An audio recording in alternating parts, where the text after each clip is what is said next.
오늘 지금 읽은 역대기의 말씀, 우리가 13장의 말씀을 읽었는데 13장은 사실은 17장까지 하나의 덩어리로 되어 있는 그 덩어리의 출발이에요. 13장에서 17장까지의 그 말씀의 이 한 덩어리를 꿰뚫는 하나의 키워드가 있습니다. 어떤 말씀일까요? 하나님의 궤, 우리가 언약궤라고 얘기하거나 증거궤라고 얘기하는 하나님의 궤, 이것이 바로 이 13장에서 17장까지를 꿰뚫고 있는 하나의 열쇠 말입니다. 13장의 12장에서 먼저 다윗이 왕이 됩니다. 이스라엘에 드디어 왕이 됐어요. 그리고 나서 13장에 우리가 읽은 것처럼 하나님의 언약궤를 자기가 살고 있는 성 다윗성으로 가져오려고 하는 시도가 있게 돼요. 이때 이 시도가 성공하지 못합니다. 자, 그리고 14장에서는 어떤 얘기가 나오냐면 다윗이 왕이 됐다는 얘기를 듣고 주변국들이 반응을 합니다. 먼저 북쪽에 있는 두로, 이 두로 왕 히람이 축하해요. 그래가지고 백향목을 보냅니다. 뿐만 아니라 왕궁을 지을 때 기술자가 있어야 되잖아요. 목수도 보내고 석수도 보냅니다. 돌도 나무도 잘 다듬는 기술자들을 보내주는데, 그런데 블레셋, 가까이 있는 블레셋은요 다윗하고 예전에 안 좋은 기억이 있잖아요. 어떤 기억이 있습니까? 블레셋의 최고 장수 골리앗을 죽였잖아요. 아예 초장부터 길을 확 꺾어놓을 그런 심산이었던 것 같아요. 그래서 바로 침략을 합니다. 그런데 다윗이 연거푸 한 번이 아니에요. 그렇게 그 전투에서 이깁니다. 그 다음에 아까 오늘 13장에서 읽은 말씀, 여호와의 언약궤를 가져오려다가 실패를 했었는데 그 시도를 다시 합니다. 다윗이. 그게 15장의 말씀이에요. 그리고 16장에서는요 결국은 성공을 해서 다윗 성 예루살렘에 이 궤를 가져오고 나서 너무나 좋아하는 거죠. 그래서 백성들을 다 모으고, 궤가 들어올 때도 온 백성을 다 초청했었는데 잔치를 벌입니다. 그 내용이 16장이고 17장에서는 이런 다윗의 일들을 보시고 하나님이 기뻐하시면서 예전에 아브라함에게 약속하신 것과 같은 맥락의 새로운 약속을 다윗에게 하세요. 그리고 그 약속을 따라서 다윗이 감사하면서 기도하는 내용이 17장까지 이어집니다. 한 덩어리예요. 이 모든 이야기를 이끌고 있는 게 뭐냐? 언약궤, 하나님의 궤라는 것입니다. 자, 이 궤 무엇입니까? 궤짝이지요. 나무 상자입니다. 나무 상자. 하나님은 이집트에서 이 백성들이 나올 때 광야에서 예배하는 법을 가르쳐 주셨어요. 그리고 예배하는 법의 핵심은 뭐가 있었습니까? 성막이 있었어요. 성막에 여러 것들이 있고 예배의 여러 행위들이 있었지만 여기에 핵심이 무엇이에요? 바로 하나님의 임재예요. 그리고 하나님의 임재를 나타내는 것이 뭐냐? 바로 이 언약궤입니다. 궤의 뚜껑이 어떻게 되어 있냐? 궤짝인데 뚜껑이 있어요. 사실은 정확하게 얘기하면 언약궤는 이 궤를 얘기하고 그 뚜껑은 또 다른 거예요. 하지만 우리가 통칭해서 이 궤짝과 뚜껑을 합해서 언약궤다, 그냥 보통 그렇게 부릅니다만, 이 뚜껑이 어떻게 되어 있냐?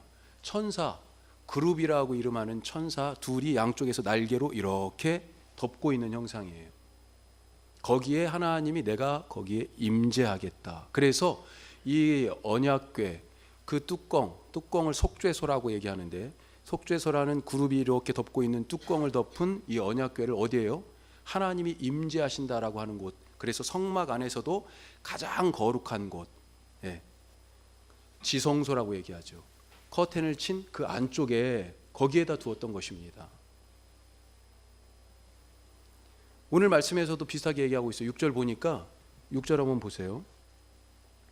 중간 이후에 그렇게 돼 있어요. 하나님의 여호와의 언약궤를 메어오려고 했다라고 하면서 이는 여호와께서 두 그룹 사이에 계심으로, 이 사람들도 지금 그렇게 알고 있었다는 거죠. 천사들 그 사이, 바로 언약궤의 뚜껑.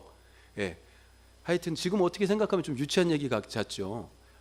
이게 율법에서 내가 너희와 항상 함께 있겠다라고 하는 그 증표로 하나님께서 사실은 보여주신 그런 내용이에요. 그래서 이 사람들도 하나님이 바로 거기에 계시는구나 라고 하는 의미로 받아들였다는 것입니다. 자, 여기서 우리가 한 가지 더 생각해 볼 것, 언약궤와 더불어서 이 이스라엘 백성의 누굽니까? 정체성이 뭐예요? 이 사람들의 정체성, 이 사람들의 정체성은요, 하나님과의 관계에서 찾을 수 있습니다. 지금 이 사람들이 어디 살고 있어요? 이 역대기 지금 13장의 말씀을 읽고 있는 이 시점에서 어디 살고 있습니까? 가나안 땅에 살고 있죠. 원래부터 여기 살았어요? 아닙니다. 최소한 400년, 600년 전, 그때 어디 살고 있었습니까? 이집트에 살고 있었어요. 이 사람들이 정체성은 당시에 뭐였습니까? 노예였어요. 종이었습니다. 그런 사람들을 하나님께서 아브라함의 약속을 따라서 이 종살이하던 이집트 땅에서 건져서 구원하셔서 홍해를 건너게 하시고 광야에 데리고 나오신 거예요. 거기서 어떻게 됐어요? 내가 너희의 하나님이다. 너희는 내 백성이다. 신의 산에서 그렇게 알려주신 거죠. 이제 이 백성은 더 이상 종살이하던 노예들이 아닙니다. 이제는 하나님의 백성이 된 거예요. 대단한 변혁이죠. 하나님의 백성이 됐기 때문에 어떻게 했어요? 하나님이 먹이신 겁니다. 뭘로 먹이셨어요? 만나 주신 거죠. 마시게 하신 겁니다. 물이 없는 사막에서 바위를 깨뜨려서 먹게 하셨어요. 그리고 또 어떻게 하셨어요? 사람이 먹고 마시는 것으로만 살 수 없지. 사람이 떡으로만 살 수 없다. 사람은, 특히 나의 백성은 뭘로요? 하나님의 말씀을 먹어야 된다라고 말씀을 주신 거죠. 하나님의 백성으로 이제는 어떻게 살아가야 할 것인지 그 새로운 정체성에 맞는 삶의 방식을 주신 게 뭐예요? 율법입니다. 그리고 그 율법의 핵심이 뭐예요? 요약본이 십계명인 거죠. 무엇보다도 이 하나님의 백성이 된 이 이스라엘 사람들과 하나님이 함께하겠다, 동행하겠다라고 하는 증거로 주신 것이 바로 이 언약궤인 거예요. 그래서 이 언약궤를 뭐라고 얘기합니까? 증거궤. 하나님이 우리와 동행하시는 증거인 거예요. 또 아브라함에게 하신 약속을 지금 우리 가운데에서 지키고 계시기 때문에 이 약속은 뭐예요? 특별히 신의 산에서 이제는 너희가 종이 아니고 노예 생활하던 자들이 아니고 이제는 내 백성이다라고 하는 새로운 정체성으로 관계를 세워주시고 약속하셨기 때문에 이 궤를 뭐라고 얘기해요? 언약궤, 이렇게 얘기하는 것입니다. 그래서 하나님이 우리와 늘 함께 하시는 증거와 그 약속이 성취되는 언약의 증표로서의 이 궤가 어땠어요? 늘 이스라엘 백성의 한 중심에 있었습니다. 행진할 때도 크게 세 지파씩 12지파가 네 그룹으로 나누어서 그렇게 움직였는데 앞에 두 그룹이 움직이고 가운데 성막을, 언약궤를 메고 갔다고요. 그리고 또 뒤에 두 지파가 따르고 머물러서 진칠 때도 어땠습니까? 동서남북 세 지파씩 그렇게 그룹을 이루어서 진을 쳤지만 한 가운데 뭐가 있었습니까? 언약궤가 있었어요. 한마디로 하나님 없이는 이 이스라엘이라고 하는 공동체를 얘기할 수 없었다는 것입니다. 하나님이 그들과 함께 하시기 때문에 지금 그래서 그 광야를 지나서 요단강을 건너게 하셨고, 누가요? 하나님이 자기 백성을 이 땅에서 지금 살게 하신 것이에요. 이 약속의 땅에 살고 있는 이유가 바로 하나님 때문인 것입니다. 그들은 이 나무 상자를 통해서 그래서 하나님이 여기 계시는구나 라고 하면서 우리가 하나님의 백성이구나 라고 그렇게 자기들의 정체성을 깨닫고 하나님의 계신 것을 보게 되었다라고 하는 거예요. 자, 그런데 문제는 뭐예요? 지금 이 언약궤가 어디에 있습니까? 하나님이 우리와 함께 계시다는 표시로 지금 이 언약궤가 있는 것인데 이 언약궤가 어디에 있어요? 없어요. 지금 없습니다. 없어요. 큰일 났습니다. 원래 이 언약궤가 어디에 있어야 돼요? 장막에 있어요. 성막에 있어야 되죠. 나중에 솔로몬은 그걸 성전을 지어서 거기에 두었죠. 그런데 지금 엉뚱한 데 있습니다. 이 언약궤가 기럇 여아림이라는 동네에 아비나답의 집에 있는 거예요. 지금. 아니, 누구네 집에서, 왜 그 집에서 그걸 보관하고 있어요? 이 아비나답의 집에 언약궤가 있게 된 이유가 있습니다. 그 전에 최소한 한 70년쯤 됐다고 그렇게 생각이 되는데 왜 그러냐면 사무엘이 백성들을 다 모아서 미스바에서 회개하며 기도할 때 그때 이 아비나답의 집에 있은 지가 20년 됐다고 돼 있어요. 그 후로부터 지금까지 시간이 또 더 지났기 때문에 한 70년쯤 되지 않았을까 그렇게 생각해요. 사울이 다스린 때와 이런 거 다 계산해서. 하여튼 그 70년 전에 무슨 일이 있었냐. 엘리 제사장이 있을 때 블레셋과 이스라엘이 싸우게 됩니다. 싸워 보는데 이게 싸움이 안 되는 거예요. 밀려요. 이러다가 지게 생겼습니다. 그래서 두려운 마음에 우리 하나님 언약궤를, 하나님이 이 자리에 계시면 우리가 이길 거야. 그래서 언약궤를 가져와. 그래서 언약궤를 전쟁터에 가져온 겁니다. 이겼을까요? 졌어요. 그때 졌을 뿐만 아니라 언약궤까지 뺏긴 거예요. 아니, 하나님이 우리 가운데 계시는 이 언약궤가 적군의 수중에 들어갔습니다. 이 사람들은 뭐라고 했을까요? 블레셋 사람들은 야, 우리 신이 더 세다, 우리 신이 최고다. 저 사람들 이 여호와 하나님이라고 하는 이 신이 어떤 신이에요? 세계 최강의 바로의 군대까지 물리치고 광야를 통과하면서 모든 민족들을 다 이긴 전쟁에 능한 신이에요. 그렇게 인식되고 있었는데 그 전쟁에 능한 신을 우리가 이겼다는 거 아니에요. 그리고 그 언약궤를 빼앗아 왔다는 거 아니에요. 잔치지요. 자기의 신전에 두었습니다. 다곤 신전에 두었는데 아침에 가보니까 어떻게 됐어요? 이 신상이, 다곤 신상이 완전히 널브러졌고 머리가 잘리고 팔다리가 다 부러져 가지고 이렇게 돼 있는 거예요. 깜짝 놀랐죠. 다른 곳에 또 갖다 놨어요. 거기에서도 재앙이 있어요. 또 다른 데로 옮겼더니 또 재앙이 있어요. 이제는 어떤 생각이 듭니까? 야, 이 언약궤 우리가 가지고 있다가는 우리가 망하겠구나, 우리가 죽겠구나. 그래서 베세메스라는 곳에서 이 언약궤를 수레에다 실어가지고 소에다가 한 번도 이 멍에를 매지 않은 소에다가 매가지고 기럇 여아림으로 이스라엘 쪽으로 보낸 거예요. 그래서 이 사람들이 수레에다가 소가 싣고 오는 언약궤를 받게 된 겁니다. 기럇 여아림 사람들이. 그리고 이것을 어디에 두었어요?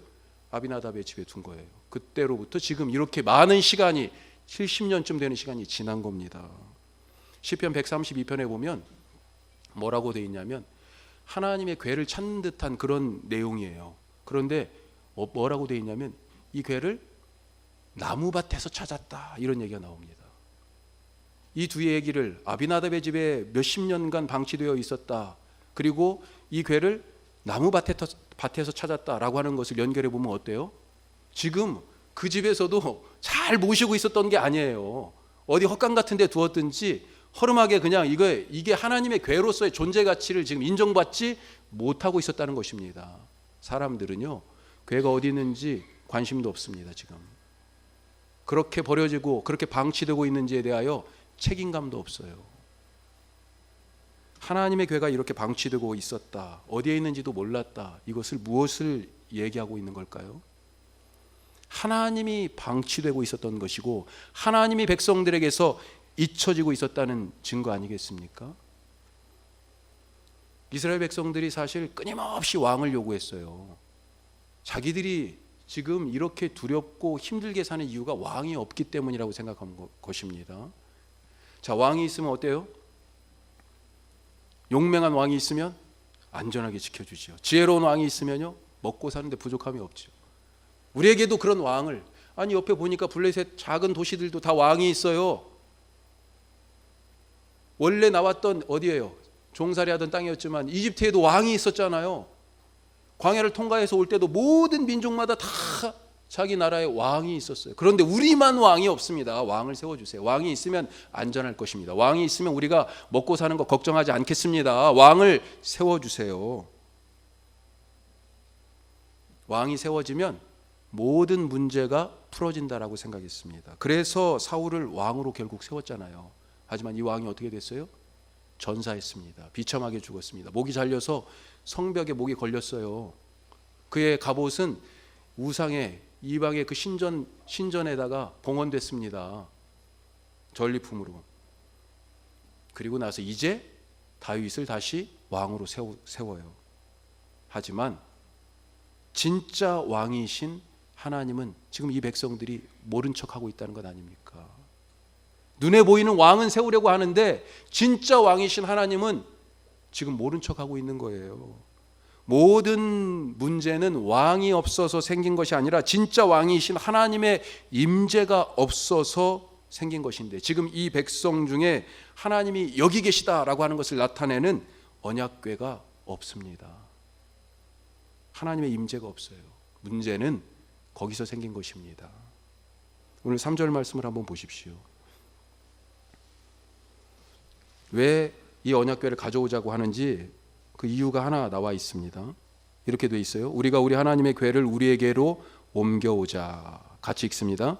사울 때에는 우리가 궤 앞에서 묻지 아니하였느니라. 왜요? 왜 사울 때에는 궤 앞에서 안 물었어요?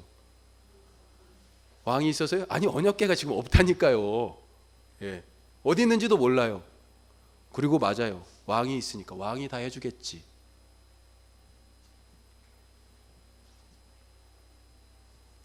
하나님이 안 계셔서 하나님께 묻지 않아서 지금 문제인데,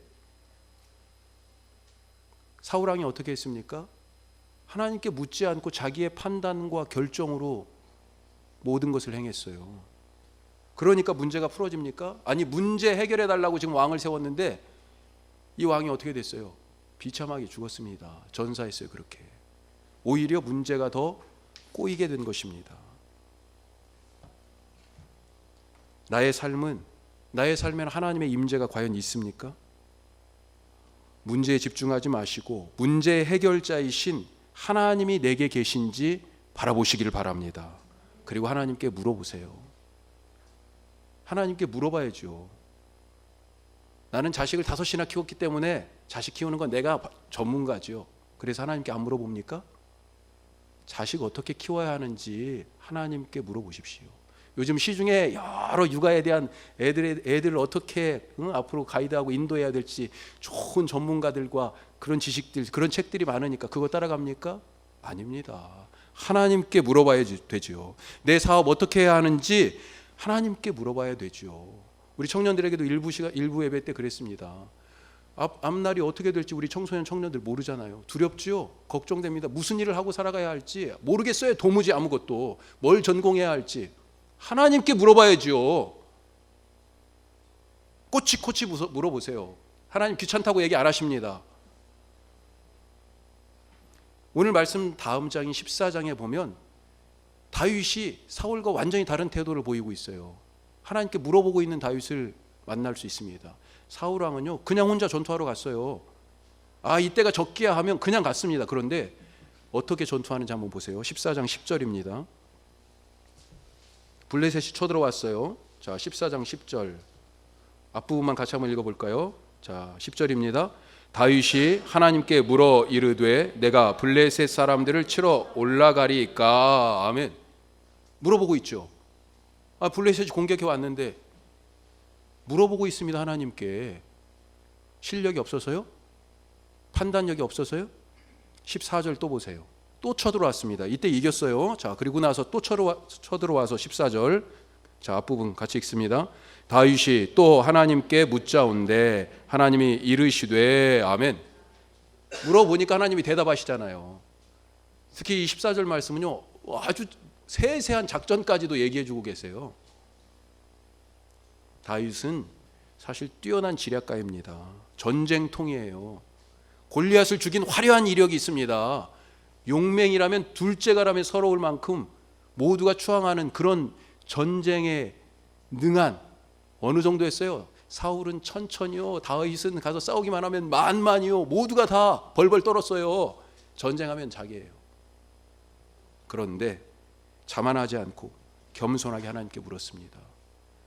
내가 다 해봤다고, 산전수전 다 겪어봤다고, 잘 알고 있다고 교만하지 않고 하나님의 임재 안에 머물러서 하나님 앞에서 물어봤어요. 주님, 싸우러 갈까요? 그래서 다윗이 왕이 되고 나서 가장 먼저 한 일 무엇이에요? 바로 하나님의 궤를 찾아 옮겨오는 일이었습니다. 다윗이 사울 왕 다음을 이어서 사울 왕 다음으로 지금 왕이 된 거예요. 자, 사울 왕이 죽었어요. 왕이 죽으면 누가 그 다음에 왕이 돼야 됩니까? 세자가 왕이 돼야 되죠. 세자. 왕의 아들 중에 누군가가 왕위를 이어받아야 될 거 아닙니까? 다윗이 사울 왕의 아들이에요? 아닙니다. 사람들이 뭐라고 그러겠어요? 아직도 사울 왕을 추종하는 사람들이 있어요. 아직도 반대파들이 있어요. 정통성에 대하여 항상 문제 제기를 받을 것입니다.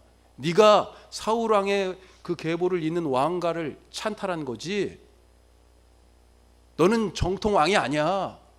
그런 얘기를 들을 수 있어요. 왕의 자리가 위태했다는 것입니다. 뿐만 아니라 안에서는 그렇고요, 바깥에서는 어때요? 아까 왕이 되자마자 블레셋이 바로 쳐들어왔잖아요. 불안합니다. 주변국과의 관계, 또 백성들의 민심을 추스르는 일, 하여튼 그런 어떤 정치적인 묘안을 내놓아야 돼요. 그런 정책을 행해야 되고요. 솔로몬은 어땠습니까? 주변국들과의 관계를 아주 중요하게 생각했죠. 그래서 정략 결혼을 했습니다. 엄청나게 많은 사람들, 그 민족의 공주들을 데려다가 아내로 삼았죠. 그게 다 이유가 있는 것입니다. 그렇게 해서 나라를 떠받치기 위하여서. 하지만 다윗은 왕이 되자마자 이런 방법으로 자기의 왕위의 정통성이나 견고한 그 성을 쌓으려고 했던 것이 아니었다는 것입니다. 그는 하나님과의 관계를 바로 세우는 것이 바로 그 무엇보다도 우리 백성들에게, 우리 공동체에 가장 필요한 일이다라고 여겼던 것이에요. 그 언약궤를 그래서 지금 다윗성에 모시고 옵니다. 모시고 오면서 얼마나 좋아해요? 너무 좋아하는 거죠. 오늘 읽은 마지막 말씀 8절 보세요. 다윗뿐만 아니라 온 백성이 지금 하나님 앞에서 힘을 다해 뛰놀며 노래하며 온갖 악기들로 다 같이 연주하면서 막, 이때 실패해요 사실은. 그런데 나중에 15장에 다시 시도할 때 15장 맨 마지막 절을 보면 또 이렇게 기뻐하고 즐거워하는 모습을 또 거기서 기록하고 있습니다. 그런데 얼마나 사실 어느 정도는 푼수처럼, 채통도 지키지 않고 왕이 그랬으면 그의 아내 미갈이 보고 왕이 저게 뭐야, 채통도 없이 업신여겼다, 이 정도로 표현이 돼 있어요. 너무 좋았던 거죠. 너무 좋았어요. 제가 어려서 시골에 살 때 하루는 저희 아버지가 아침에 경운기에다가 쌀을 10가마니 싣고 시내에 가시는 거예요. 비포장 신장로 위에 뚜뚜뚜뚜뚜뚜뚜뚜뚜뚜뚜뚜 하면서요, 털털털털털 하면서 경운기를 몰고 시내에 가셨습니다. 오후 늦게 다시 경운기가 와요. 뚜뚜뚜뚜뚜뚜뚜. 뭐가 실려 있게? 거기에 뭐가 실려 있었을까요? 쌀 10가마니 싣고 가서 쌀 팔아가지고 뭘 사갖고 왔을까요? 테레비를 사왔습니다. 테레비를. 우와, 발이 4개 달린 나무 상자를 딱 사온 거예요. 나무 상자 있잖아요. 옛날 맨 처음 나온 테레비가요. 그리고 이걸 문이 있었잖아요. 문을 쫙 열면 그 속에 이만한 테레비가 아마 한 12인치 정도 됐을까요? 12인치, 14인치? 이만한 테레비가 그 문 속에, 문을 열었다 닫았다 열었다 닫았다. 아유, 이 다리는 얼마나 날씬하고 예쁜지 그냥. 이 테레비 나오게 하려고 안테나에 선을 연결해 가지고 마당 옆에 이 남새밭이 있었어요. 그 밭에 그냥 여기로 갔다 저기로 갔다가 어디다 안테나를 꽂아야 되는지 온 동네 사람들이 집에 왔어요. 마루에도, 방에는 뿐만 아니라 마루에도 테레비 구경하자고. 저희 집이 맨 처음이었거든요, 동네에서. 테레비 어떻게 생겼는지 좀 보자. 마당까지 그냥. 얼마나 좋았게요 제가. 아주 뭐 어깨가 그냥 막 여기 이렇게 올라왔죠 막. 웃음이 그냥 뭘 말할 것도 없습니다. 그냥 학교 갔다 와도요, 빨리 가서 집에 가서 테레비 한번 더 보려고. 난리도 아니죠. 다윗의 기쁨은 그런 것에 비하면 아무것도 아니었다는 거죠. 다윗에게는 다른 것이 중요한 것이 아니었습니다. 자기가 사는 성에 이 언약궤를 빨리 모셔오고 싶어 했어요. 하나님과 함께 있고 싶었어요. 지금 우리에게는 무엇이 가장 시급하고 중요한 문제입니까? 무엇을 가장 먼저 해야 합니까? 하나님과의 관계를 먼저 세우는 것이 제일 중요합니다. 하나님의 임재 안에 사는 것이 가장 먼저예요. 하나님께 묻는 것이 먼저입니다. 물어보세요 좀. 하나님 기다리고 계시니까. 그런데 우리가 과연 그렇습니까? 집에서 말씀도 읽고 기도도 하고 그러고 계세요? 목사님 걱정하지 마세요. 내 신앙은 내가 지키니까 걱정하지 마세요. 제가 정말 안심해도 될까요? 예? 혼자 잘 안 되죠.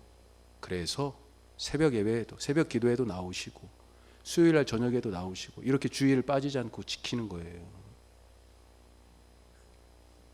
함께 있으면서 서로 격려하고 힘을 북돋아 주면서 말씀도 배우고 해야 하는 것입니다. 하나님의 임재 안에 머물러 있기가 그렇게 쉬운 게 아니에요. 자, 요즘 사실 제가 이런 말씀을 드리는 게, 우리가 처음에 작년 9월달에 시작하면서 돗자리 깔아놓고 여기서 예배드리고, 내가 안 가면 목사님 두 분만 예배드리고 계신 거 아닌가, 이런 마음으로, 예? 요즘 그런 마음이 다 없어지신 것 같아. 예? 이번 토요일 아침에 큰일 날 뻔했습니다. 예? 우리 진짜로 민집사님하고 최초엔 둘이 드리는 줄 알았어요. 예? 그러다가 우리 강집사님 오셨어요. 예? 다시 마음을 새롭게 하시길 바랍니다. 같이 함께 하나님의 임재를 사모하고 같이 함께 예배하는 기쁨이, 다윗처럼 뛰놀고 즐거워하는 그 기쁨이 우리 가운데에서 샘솟기를 간절히 바라고 축복합니다. 한 가지 더요. 바른 방법으로 하자 하는 것입니다. 바른 방법. 하나님의 궤를 이 다윗성 예루살렘으로 옮기는 일을 다윗 혼자 마음대로 결정해서 처리한 것이 아닙니다. 뜻이 딱 섰어요. 야, 하나님의 궤를 빨리 모셔와야 되는데, 그래서 어떻게 했습니까? 오늘 1, 2, 3절을 보니까 천부장, 백부장, 백성의 지도자들을 먼저 불러 모았습니다. 그리고 의논해요. 그리고 방법을 정합니다. 우리 제사장과 레위 사람들을 다 불러 모읍시다. 곳곳에 사는 사람들. 그리고 이 궤를 옮겨 옵시다. 그렇게 얘기를 하죠. 좋은 뜻이 섰습니다. 비전이 선포됐어요. 그리고 그것을 행하기 위하여 사람들을 세웠습니다. 우사와 아이오라는 사람이 특별히 책임을 맡았어요. 그리고 이들은 새 수레를 준비해서 하나님의 궤를 싣고 옮깁니다. 우리가 읽은 말씀이 오늘 여기까지예요. 자, 뜻도 좋고 과정도 좋습니다. 그런데 이 궤를 옮기다가 엄청난 일이 벌어졌어요. 오늘 읽은 말씀 뒷부분에 있는 얘기인데, 아요라는 사람이 아마 앞에서 끌었던 것 같아요. 사무엘서에 보면 이 이야기가 다시 또 나오는데, 거기에 그런 얘기들이 있어요. 앞쪽에서 아마 소를 끌었던 것 같아. 그리고 우사는 뒤에서, 옆에서 약간 그렇게 이제 이 궤를 이렇게 보면서 아마 갔던 것 같습니다. 이렇게 잘 가고 있었는데 기돈이라는 사람의 타작마당에 이르러가지고 이 소들이 갑자기 뭔 일인지 놀라서 날뛰는 겁니다. 그러니까 수레가 흔들리고요, 수레 위에 있던 궤가 떨어지려고 하는 거죠. 우사가 뒤에 가다가 딱 이 떨어지려는 궤를 잡았습니다. 그리고 그 잡은 일 때문에 그 자리에서 죽임을 당했어요. 두려웠습니다, 백성들이. 아니, 좋은 일 하다가 지금 큰일 났습니다. 다윗도 걱정이 됐어요. 무서웠어요. 더 이상 궤를 옮기지 못하고 거기에 오베데돔이라는 사람의 집에 이 궤를 둔 거예요. 그리고 나서 15장에 3달 후에 다시 옮기게 되는 것입니다. 왜 이런 일이 일어났을까요? 좋은 뜻으로 행한 일이었는데 왜 이런 일이 일어났어요? 뭐가 잘못된 것입니까? 제가 신학교 다닐 때 침을 배웠던 적이 있습니다. 침을. 어떤 목사님이 오셔서 가르쳐 주셨어요. 침을 배운 이유 중에 하나는, 제가 우선 어려서 시골 교회 목사님이 침을 놓으셨어요. 시골 교회, 시골에 시내까지 나가야 교회, 그것도 병원도 몇 개 되지도 않고, 예. 어디가 아프면 목사님한테 간 거예요. 기도도 받고 침도 맞고. 예. 야, 이거 목회에 도움이 될 수 있겠다. 배웠습니다. 자신감이 있었어요. 제가 딱 배우고 나서 저희 아버지가 참 감사하게도 당신한테 침을 놓으라고 그러신 거예요. 그리고 침을 놨어요. 제가 한 2주 정도 침을 놨어요. 그런데 그때 당시 말씀으로 15년 정도 된 어깨 통증이 싹 나았습니다. 할렐루야. 아멘 하셔요. 예. 자신감이 생기죠, 제가.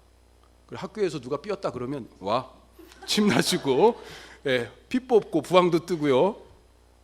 그런데 매년 여름마다 지리산에 선교를 갔었습니다. 예. 저희 팀에 거기가 그 선교 그 미션을 주관하던 곳이 의료 선교회였어요. 예, 그래서 의사 선생님들이 같이 각 팀마다 같이 갔었고, 그래서 의사 선생님, 그때는 의약 분업이 안 됐기 때문에 저희가 약 사는 법을 배워가지고 약은 저희들이 대신 싸주고, 또 그 다음에 침 놓는 분 한 분이 같이 따라가고, 그렇게 해가지고 한 팀을 이루었고, 또 성경학교도 하여튼 해주고 수련회도 하고 같이 동시에 이렇게 진행하면서. 그런데 한 번은요, 저희 팀에 침 놓는 분이 없는 거예요. 어떻게 해야 될까요? 제가 자의반 타의반으로 제가 나서게 됐습니다. 이분 저분 그냥 의사 선생님처럼 그렇게 생각해 주시는 거예요. 이분들이 명의처럼. 그냥 아무 생각 없이 하여튼 죄송한 얘기지만 침을 놓은 거죠. 그러다가 마지막에 이제 끝날 때가 됐는데 한 분이 오셔서 눈이 짓무른데요. 계속 눈물이 나서 눈이 지금 보니까 눈이 진짜 짓물러 있어요. 글썽글썽해요.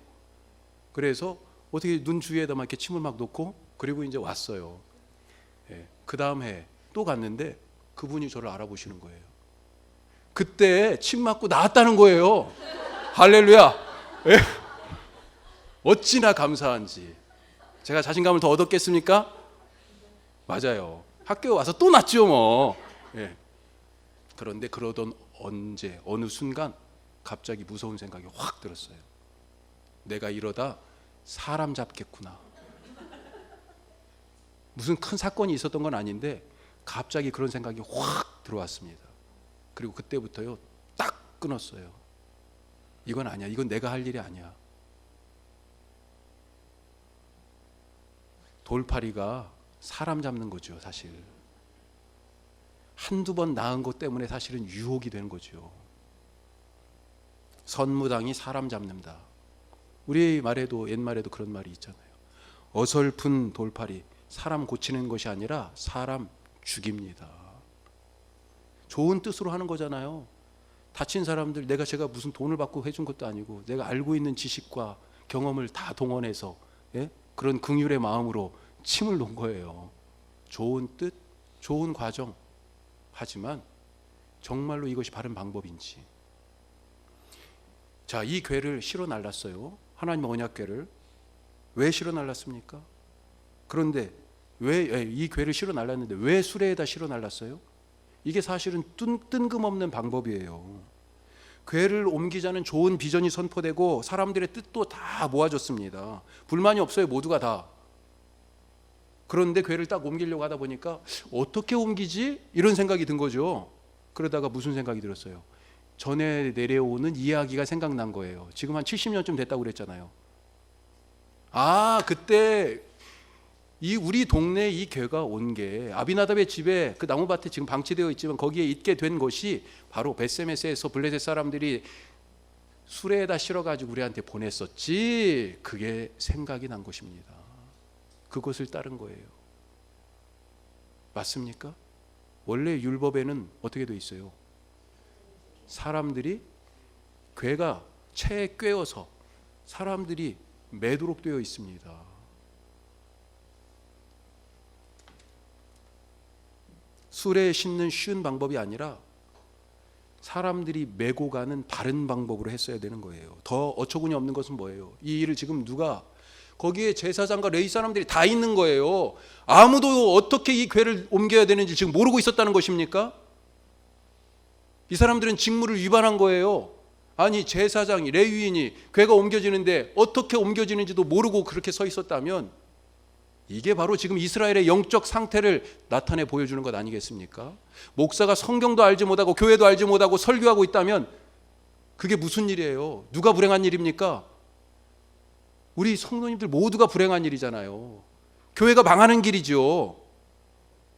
성도가 말씀도 모르고 세상을 살고 있다면 어떻게 되는 것입니까? 세상이 불행한 거죠.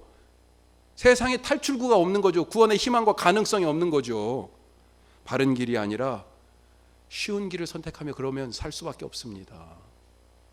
이 사람들 나름대로 정성을 다했습니다. 새 수레 준비했습니다. 수레 앞에서 나팔도 불고 춤도 추고 얼마나 기뻐했는지 알 수가 없어요. 온 백성이 다 동원됐습니다. 그런데 웃사가 죽었어요. 나는 열심히 살았는데 왜 내게 이런 말도 안 되는 일이 일어나는가? 우리 살면서 그런 얘기할 때가 있지 않아요? 뜻도 좋고 과정도 다 괜찮았는데 왜 이런 일이 내게 일어난 것인가? 말씀을 모르고 세상을 살고 있기 때문입니다. 오늘 말씀을 정리하십시다. 지금 우리에게 하나님의 임재가 있습니까? 과연? 나는 하나님 안에 머물러 살아갑니까? 우리의 언약궤는 어디에 있습니까? 이 봄에 우리가 가장 먼저 해야 할 일이 바로 하나님의 임재 안에 머물러 사는 것임을 잊지 마시기를 바랍니다. 하나님을 모시고 물어보세요. 어떻게 살아야 하는지 물어보세요. 내가 안다고 다 해봤다고 말씀하지 마시고 하나님께 물어보시기 바랍니다. 또한 바른 방법으로 사시기를 바랍니다. 뜻도 좋고 과정도 좋아도 바른 방법이 아니면 안 됩니다. 인생의 전문가는 내가 아니라 바로 우리 인생을 만드신 하나님이십니다.